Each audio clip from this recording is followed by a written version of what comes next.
going to be talking about all the things I think NBA 2K needs to fix heading into NBA 2K26 when it comes to the My NBA era's rebuild mode. So first thing I want to talk about is the coach game plan. It's too important in how the AI teams are not running the right game plans for their team. So if you're like me and you do a lot of rebuilds, you know the Boston Celtics, they never win the chip. Oklahoma City Thunder, they never win the chip either. So let's just quickly start a new league right now. I'm just going to turn off injuries. That's the only thing I'll do. I'll leave everything else. And let's be the Oklahoma City Thunder. So the Thunder in real life play through Shai Gilgeous-Alexander, and their coach game plan is feed the post. Not that Holmgren and Hartenstein are good, but obviously if you've watched the Thunder game, we all know that this team does not play through feed the post. Conservative defense. The Thunder are one of the most aggressive teams at like pressuring the ball handlers, forcing steals. Let's simulate to the end of the 31st of January, untouch the game plan. Again, we have changed no settings. We haven't done anything. In real life, the Thunder had 14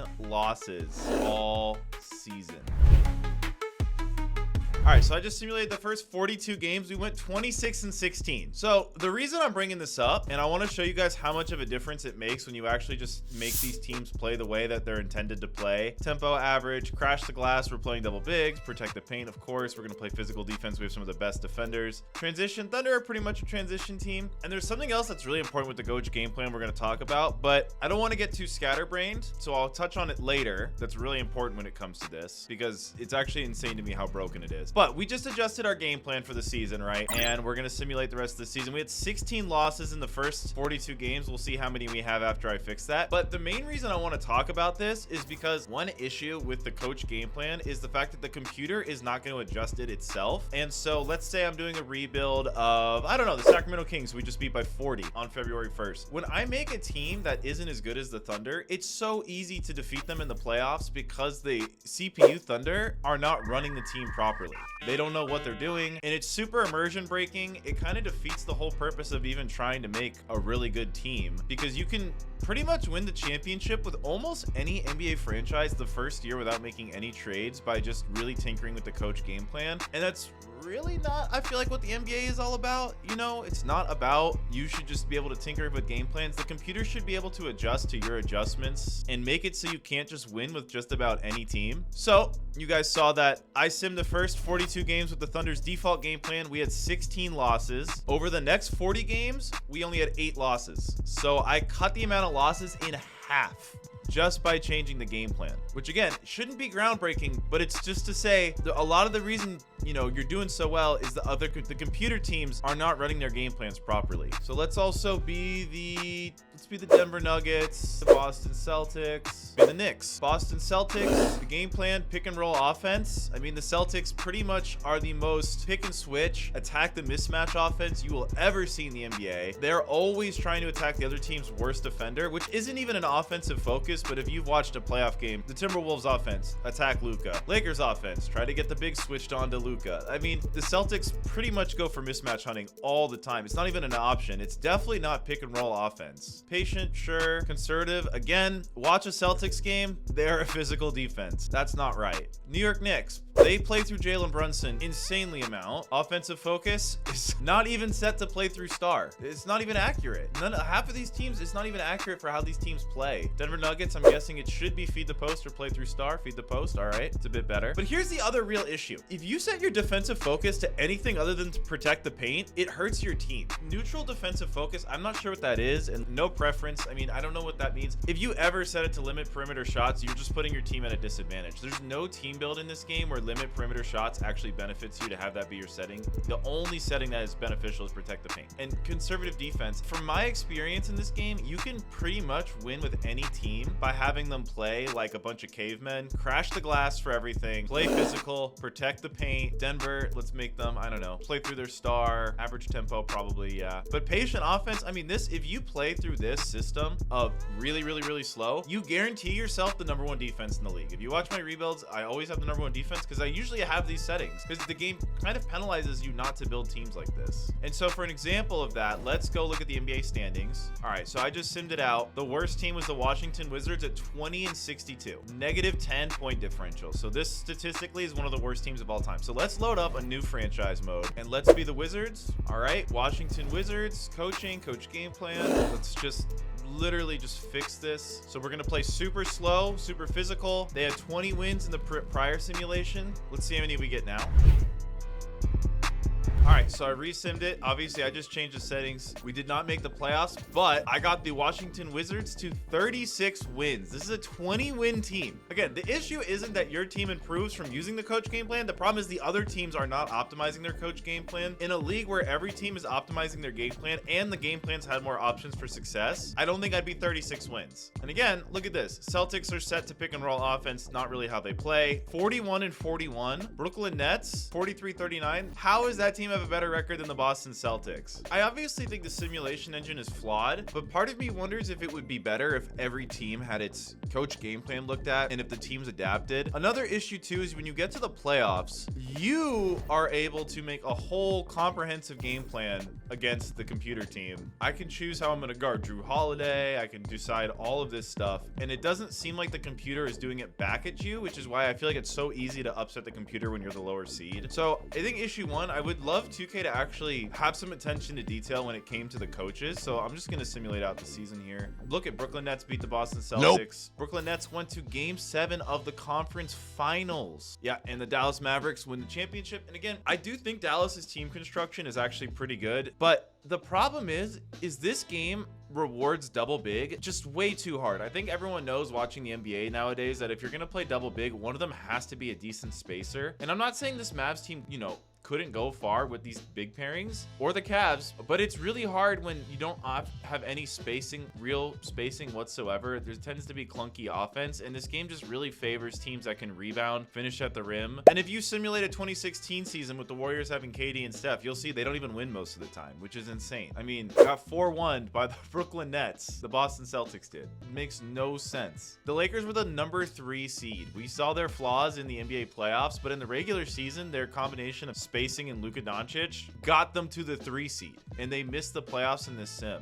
They were the 10 seed, and it's because they don't have bigs, which again, sure, in the playoffs in real life, we see the flaw, but there's more to basketball than big men. And I think that's one issue with the 2K Sim engine is it way overvalues big men. All right, congrats Mavs on the championship. So another real issue I think that this mode has is, let's just sim to next season. All right, so we're here at the next season. Let's look at the free agents. There are 83 overalls. Ty Jerome is a free agent. Bobby Portis is a free agent. Santi Aldama is a free agent. I mean, Santi Aldama is, Clint Capella is a free agent, right? Naz Reid is a free agent. How are these guys free agents? How is that possible that these guys are free agents? These guys are way too good. Now, here's where this is even more frustrating. Let's take a guy like Bones Highland, all right? This guy doesn't get a lot of minutes, can score a lot, can't really defend, so he's had a hard time getting minutes on the Nuggets and the Clippers, 2 teams he's been on. So I'm gonna try to sign him. He's not on a roster, right? So I'm gonna offer him $4 million. He's not on a roster. He has a hard time getting minutes on any team he's been on. This guy is in the verge of being out of the league, you could argue. Nope. And he won't take that. My guy, who is signing you? We have to sign all of these guys first. Like, let's go to December 25th. All right, so we're here on the 25th of December. We're 18-10. We're a good team. Free agency comes around. Bones Highland is still unsigned. All right, nobody wants you. You're in danger of not making a team. He still won't take a low salary. In fact, any player with Bones' profile would take the minimum here. Bones Highland in real life has never had a season where he's made more than $4 million, but he is expecting $9 million, and he has never gotten sustainable minutes on any team he's been on. I mean, it doesn't make sense. It doesn't make sense that a guy is wanting so much money, and I feel like the real issue is the salary is pegged to the overall in a league where, I don't know, let's take a look at something, because this is going to go into our next issue with this game. 262 players have a higher rating than Bones Highland, and he wants more than a minimum contract. It doesn't even make sense for him to want more than a minimum contract. 262 players having that rating, on average, each team has 9 players better than him, but because he's a 78 overall, he is expecting that level of compensation. The issue is the compensation should not be tied to the overall. It should be tied to the players standing within the league. If you're an 80 overall in a league where there's 580 overalls, you should be compensated really handsomely. If you're an 88 overall Brandon Ingram in a league where there are 43 players as good or better than you, you're not really able to demand that kind of a contract. And I think the problem is the game is just like pegging the salary expectations to a player's overall, you know, youth experience, et cetera, et cetera. Especially for these lower tier free agent guys, it should be pegging it to their position in the league. If you're the 250th best player, that's where it should come in. Because another problem this game has, and it's, you know, not entirely NBA 2K's fault, but the rating inflation that's happening, first off, due to real life. In real life, the NBA is becoming a way better league. There's just way more good players now than there was before. I mean, it's not even close. Go look at some of the rosters from the 2008 season. I mean, some of those teams are abysmal. I mean, a lot of those teams will not even have one guy who's an 86 overall. Devin Vassell is an 86 overall. Part of that is ratings inflation from 2K. Part of that is just the league is a lot better than it was before. But the problem is 2K isn't adjusting their rating system for how much better the league has gotten. And when I first started playing NBA 2K, a 90 overall player was like really freaking good, like a real difference maker. There wasn't a lot of 90 overalls who weren't making the playoffs. Part of that is because the league wasn't as talented and one player could take a team further than they could now. But I mean, now there's 31 guys who are 90 overall or better. 31 guys. That is insane. There's not even 30 guys who make an all-star team. And I don't think the issue is you could argue that some of these guys aren't deserving of being a 90 overall. In fact, I'm not even sure, maybe Chet Holmgren, but this is next year Chet Holmgren. I mean, it's hard to even argue some of these guys. It's not that they don't deserve their rating. It's just that the rating system should probably change to reflect the difference between some of these players a little bit better. Anthony Edwards, 96 overall. This is also 1 year into the future because we simmed a season. So this version of Anthony Edwards is really freaking good. I feel like the difference between that version of Anthony Edwards and Jalen Williams, who I think is really good, is a lot bigger than 4 overalls, if you see where I'm getting at. Now, another problem too is the more you sim, now granted, I have injuries off. I'm gonna wager most people watching this video do their NBA 2K sims with injuries off, and the reason why is this game is so freaking annoying with the little pop-ups it gives you every 2 seconds about running your team that it's almost unbearable to play with injuries. And I think that's one issue that this game has as a whole, is it kind of forgets it's a video game sometimes, and video games should be fun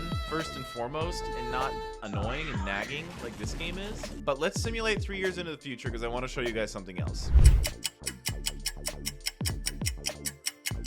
All right, so it is now the summer of 2028, and now at this point in the NBA, there are 42 players over 90 overall. 42 players. Walker Kessler is a 90 overall. There's no world where Walker Kessler will ever be a 90 overall in the game, in real life. Dyson Daniels is a 93 overall. I love Dyson Daniels. The guy's nice. Led the league in steals. 93 overall implies he's going to have an offensive game like Jaylen Brown, who's a 93 overall. There's no world. There's no way. You're telling me Dyson Daniels is going to have Donovan Mitchell's bag? Donovan Mitchell just led the Cavs to the 1 seed in real life. I mean, this is just ridiculous. The other problem with guys like Walker Kessler becoming 90 overalls is his tendencies aren't changing with his skills changing. He still has a 45 shot tendency, but he's a 90 overall center. So he becomes this weird bizarro player where he's theoretically gaining skills, but he's only averaging 10 a game. As a 90 overall, he's putting up 10 and 10. There is a ton of centers, 81 overall athletic centers who can put up 10 and 10. This isn't like 2017 Draymond where he's a 91 overall because he can also move the ball and do all these other things. This is Walker Kessler. And not to disrespect Walker Kessler. Again, none of these guys are bad players. I'm not saying any of these guys deserve to be 80 overalls, but when you have some of these guys, you know, hitting this level, right? Like Evan Mobley, 96 overall. 96 overall. So he is now better than Anthony Edwards. Again, Mobley's a great player. Deserves to be a 90 plus, but 96? I just feel like the development in this game, it's just out of whack. So let's keep in mind now how many guys are 80 overall or better. 238 players are 80 overall or better. The salary cap is roughly 160 million right now, but players that are in the low 80s, they want crazy money. The young guys, I get it. You know, you're banking on development. Obi Toppin at 30 years old, he's an 82 overall. So there's about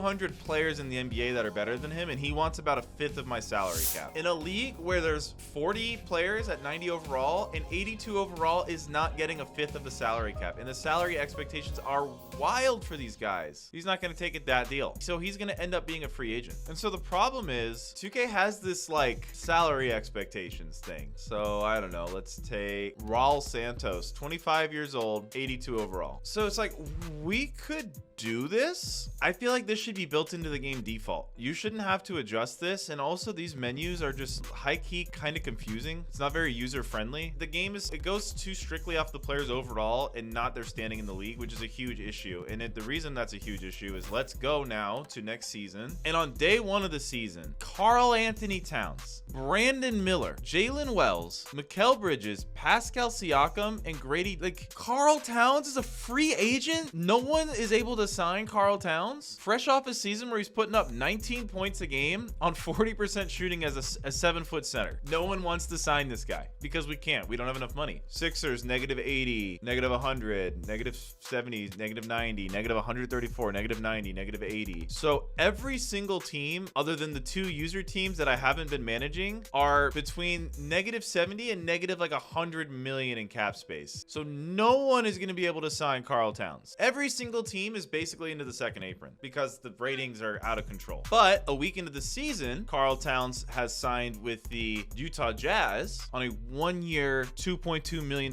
contract. Yet as the user, I can't sign 82 overall Bones Highland to a $4 million contract. So the computer can just sign guys to realistic contracts. If a player goes unsigned through free agency, they'll take what they can get. Karl Towns should never go unsigned. This should never be an issue in the first place. But here we are again. It doesn't make any sense. The computer can give Karl Towns a minimum deal, but we could not do that. There was no world where I could have signed Karl Towns for a minimum. And I know that because, as we saw earlier with Bones Highland, and now Adem Bona, 82 overall, you're not as good as Karl Towns. He just took 2 million. I'll offer you 3. He won't sign. What are we doing? There's a lot of other small things in the game too related to development that aren't very good. If you send a guy down to the G League, they just get pissed. It doesn't help their development at all anymore. It used to be a little overpowered. Now it's just not functional. And I think the real issue with this mode, more than anything, is it's only fun for like 2 years, and then the game gets so broken with the player development curve and the salary curve just completely falling apart that it almost defeats the purpose to have a franchise that goes longer than 2 seasons, because it stops being realistic. So I think in the next year, 2K, they need to really take a look at how ratings work, probably have a rating curve for the entire NBA that the franchise mode should always somewhat adhere to. Even if the curve does slowly go up over time, there should be some sort of general ratings curve that keeps it so that not too many players are hitting 90 overall, not too many players are hitting 85 overall. It feels a little broken. I feel like the other thing too with this game mode is there's just a lot of shit in here that, I'm gonna be honest, doesn't matter. On the fly lineups, system proficiency, this shit doesn't matter. The only thing that matters is the coach game plan. I feel like a lot of this stuff is like useless. Conditional coaching, like I have never touched this. I don't even know what this does. It feels like there's too much this stuff and not just enough of like the game is fun. And I do like the game, but is immersion breaking how many good players enter the league. When I do my rebuilds, the only thing I change is I try to lower the progression rate so guys don't get too good too quick, and I try to up the regression rate, but guys are playing for longer now than they used to, and 2K needs to adjust to that with some sort of curve, ratings curve. I don't know. And I know, again, a lot of people are going to be like, you're playing without injuries. It doesn't make a big difference. I've done rebuilds with injuries. I've done rebuilds without injuries. Guys still progress like crazy. Doesn't make a difference. And I would wager most people do play this mode without injuries on. Also, I want to talk about these historical rosters real quick. Let's make a 2016 rebuild. Let's go to the Steph era. Let's be I did a rebuild with the Thunder recently. Let's be them. Obviously, 2K doesn't have the rights to all the players. Can't fault them for not having the rights to certain players. But the issue is the way they've backfilled these rosters is a little strange. So this guy has a 3-year, $15 million contract. Glenn Washington. I don't think this guy's a real player. You know, he's making $5 million a year a decade ago where the salary cap's lower. That's a big deal. This guy, Harold Ewing, is making $17-15 and then an $18 million player option. I mean, it makes these historical rebuilds almost kind of pointless. Todd Patton on the Timberwolves here, $66 26 overall, 31. And I don't know if he's supposed to be a facsimile for some player that was there at the time contract-wise, but at least for the Thunder, I looked it up and it didn't match up like that. So I'm not sure what this is. Again, it's tough. 2K doesn't have the rights. I feel like they should at least try to make the salaries the same. I don't think that would infringe on any sort of rights here. And one more thing I think I really want changed in next year's 2K is the trades. The computer obviously is way too easy to swindle, but what I would really like, honestly, for the game, it's not that you should never be able to swindle the CPU, because I think sometimes it obviously happens in real life. NBA guys get swindled. Sometimes the computer offers fair trades. Sometimes they offer you trades that are too far in your favor, too far in their favor. I wish the CPU would have to provide an explanation as to why they want to do the trade. You know, if I take Anthony Morrow here, 74 overall, 31 years old, looks like it's the end of his career. This might be his last year in the NBA, given his age overall history, right? If I try to trade Anthony Morrow, why are the Hornets trying to offer me a first round pick? A first round pick in salary matching. They get a second, but I want an explanation. Why do they think Anthony Morrow is worth a first round pick? I feel like the CPU should have to explain itself.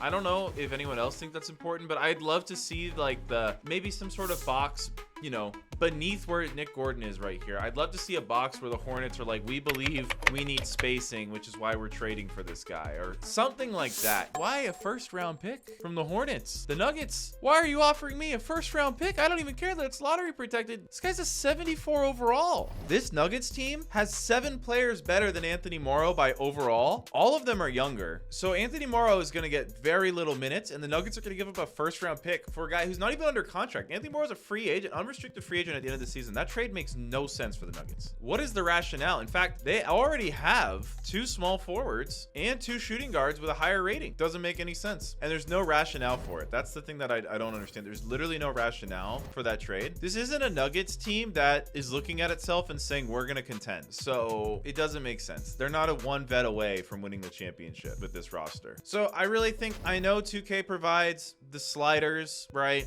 They provide all this stuff in the settings. By default, it should be better. It's a video game. I should be spending more time playing the game and not setting up the game. I shouldn't have to download other people's sliders that, I'm gonna be honest, man, when you download other people's sliders, they're not even good most of the time. I've had people in the comments be like, you gotta download this person's slider. It really doesn't make a difference. I'm gonna be honest. Those are some of the things I wish 2K could fix. I really think this game just needs to have the default better. I just feel like you shouldn't have to flip through the menu 100 times. What great video game requires you to do, you know, 10 minutes of setup or downloading sliders for the game to be fun? I feel like that's something that only sports video game fans deal with, and if you were playing any other video game, you wouldn't deal with that. If I'm playing Fortnite, maybe I change my controller layout. That's it. If I'm playing Halo, I just search for a match. If I'm playing Call of Duty, I just search for a match. And another thing, actually, one last thought, because I'm all over the place. I'm not good at these types of videos, I'm gonna be honest. Why did NBA 2K get rid of the ability to assign who the first option is on your offense? Like, if I'm the Warriors right now and I say play through star, who is the star? Is it Curry? Is it Durant? Is it just defaulted to the highest overall player on my team? Who is it? If I play through star, am I playing through Curry? Am I